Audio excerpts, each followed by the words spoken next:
Sarah, what's up? It's me, obviously. It's like middle of the night. Just got to Armenia, and I figured, you know what? I slept on the plane. I'm a little bit wired, a little bit under the weather. You can hear it, so please don't pay that any mind. I'm sure it's going to get annoying, but I figured, you know what? As long as I have some energy, I should get you down with some stuff to know. First, we talked about heat. You heat up a substance, cool it down, whatever. How the heat of fusion, heat of evaporation comes into play, and how much heat energy is transferred between the phases of matter versus just raising the temperature versus breaking bonds. But here is another part of what you sent me. Stuff to know. And this video will be a lot shorter than the 24-minute monster or 29-minute monster I sent you before. Because that way, you know, I think it's easier to deal with. Anyway, elements are the most fundamental basic building block of matter. Okay? So you can get like, I don't know, a sandwich, and then you can separate it from the lettuce and the cheese and the salami, whatever kind of sandwich you like. But eventually, we're not going to be able to break stuff apart anymore. Okay? We're going to get down to proteins, and proteins are made out of carbon, nitrogen, all that kind of stuff. So when you can't break stuff down anymore, that's an element. And the periodic table of elements has a whole bunch of those. Now, that's what I wrote right there. Most basic unit of matter. You cannot break it down anymore. And once you get an atom of an element, or sometimes there's 7 special ones that come in pairs. Those are called diatomic. And I'll mention those at the end of this video. Diatomic, by the way, di means 2.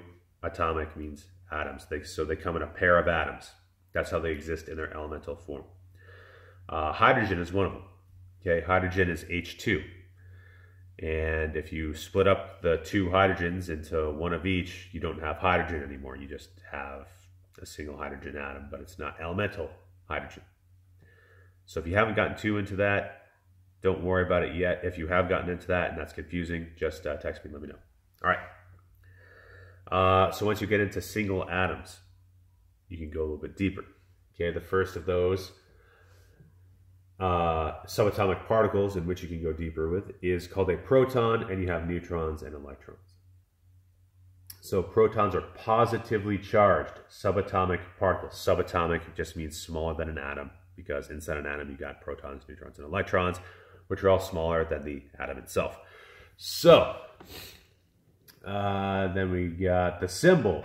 I have seen that symbol before, not in all classes, but I guess your teacher uses that. That's a symbol of a proton because it is positively charged.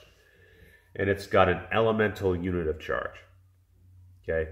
And it's basically plus 1 unit of charge. It's positive. Positive proton, both begin with P, both easy to remember. Okay? And it lives in the nucleus, the center, the powerhouse of the atom. Think of it as Niels Bohr did as the sun of our solar system. That's where the protons and neutrons of the atom live. Neutrons, like the name sounds, are neutral. They don't have a charge at all. Same mass, though, as a proton. So you got in the nucleus, you got a bunch of positively charged stuff and a bunch of neutrally charged stuff. Then orbiting around the nucleus are the electrons, the negatively charged particles. They're way, way smaller, way less mass. Now, none of these have a ton of mass anyway, but the electrons are way less massive than the protons and the neutrons. But the charge of an electron is exactly the opposite of a proton, so it is -1, and therefore it's written like that, E-. Okay, and those little tick marks right there, if you don't know what these guys mean, it just means the same stuff is above it. So subatomic particles in the nucleus, subatomic particles in the nucleus, subatomic particles, but outside the nucleus for electrons. Okay? So those are the 3 main subatomic particles of an atom. Okay, physicists and chemists have gone even further, and now they have like quarks. 3 quarks that make up a proton, 3 quarks. Don't worry about those. Let me know if you get into quarks, but these are the main 3 for right now. Anyway, then atoms can change. atoms can have different numbers of electrons for various reasons, which I'm sure you're going to be learning or have already learned. But if you have any questions, I can dive in more specifically to that. But ions, what did I write here? It's just any charged particle. That's how a textbook would say it. And it's because the number of protons is not equal to the number of electrons. That's what I put right there. So whenever there's a charge imbalance, whenever there's one more proton or 10 more protons than there are electrons, because electrons, remember, they're not in the nucleus. They can kind of, in certain ways, fly away for various reasons, which I'll get into further in a later video. But sometimes you can even gain electrons. Sometimes there's extra electrons. So you can have a positively or negatively charged atom, and the name for that is an ion, okay? So if you have 20 protons and 19 electrons, you have a positively charged atom, ion, charge is +1 because 20 minus 19 is 1. If, on the other hand, you have 19 protons and 20 electrons, then 19 minus 20 is -1, so it would be a negatively charged ion. By the way, positively charged ions, more protons than electrons, are called cations. Cat, C-A-T, and then ions. And then negatively charged ones are called anions, just A-N and then ions. Then you have isotopes, which I like the word version, okay? An isotope is a version of an element having different numbers of neutrons than another version. So here's what I did. You could have carbon-12. Now, if you look on the periodic table and you look at carbon's average atomic mass, it's like 12.0 something, and it's basically 12. And what that means is how they come up with that, because you can't have like a 10th or a 100th or a 1,000th of a proton or a neutron, because the atomic mass is calculated by just adding up all the protons and neutrons. Because remember, I said they're so much more massive than electrons. If we want to find the mass of an atom of any element, just add up the protons and add up the neutrons. You got it. You know, outside of like 10 to the -18th or something amount of mass. So we ignore the electrons. We just say protons, neutrons make up the mass of an atom. Cool? However, sometimes you could have different versions of an element. So I have two right here. Carbon-12, very, very close to its average atomic mass.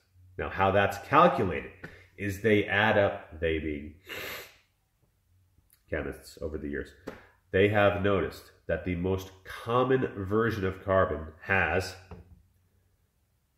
a total of 12 protons and neutrons in its nucleus. Okay? This is how it's abbreviated. Okay?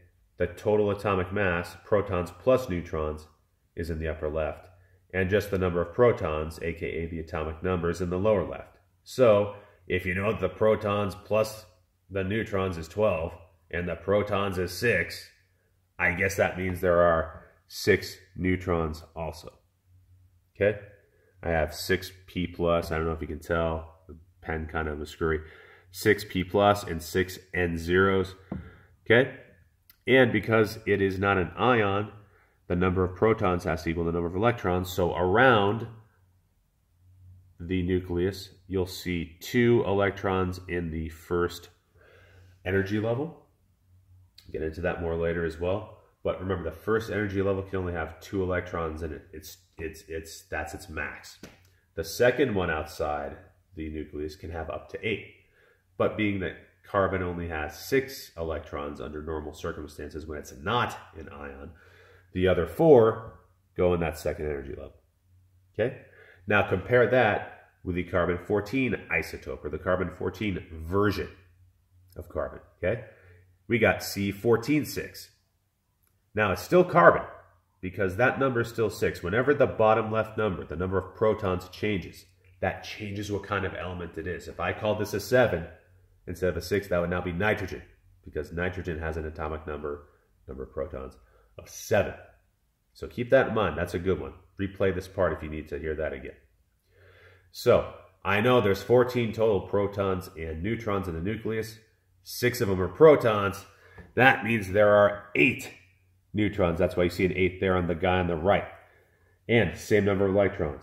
2 in the close energy level, the first one. 4 more. I erased that one, unfortunately. But there should be 2 right there in the second energy level. Okay? So isotopes are different versions. And when you average all, like let's say there's 97% of the carbon versions out there are carbon-12. And like maybe 1.4% are carbon-14 and 1.2% are carbon-16, then 0.00 whatever percent are like carbon-20 or something like that. If you mathematically average all those out, you get 12.001 or whatever carbon's average atomic mass is. That's why you see it above it in the periodic table. All right, cutting it around 10, 11 minutes. That should be nicer for you. Let me know if you have any questions about anything in this video, and then I'll make more based on all the stuff you sent me over the next hours or days.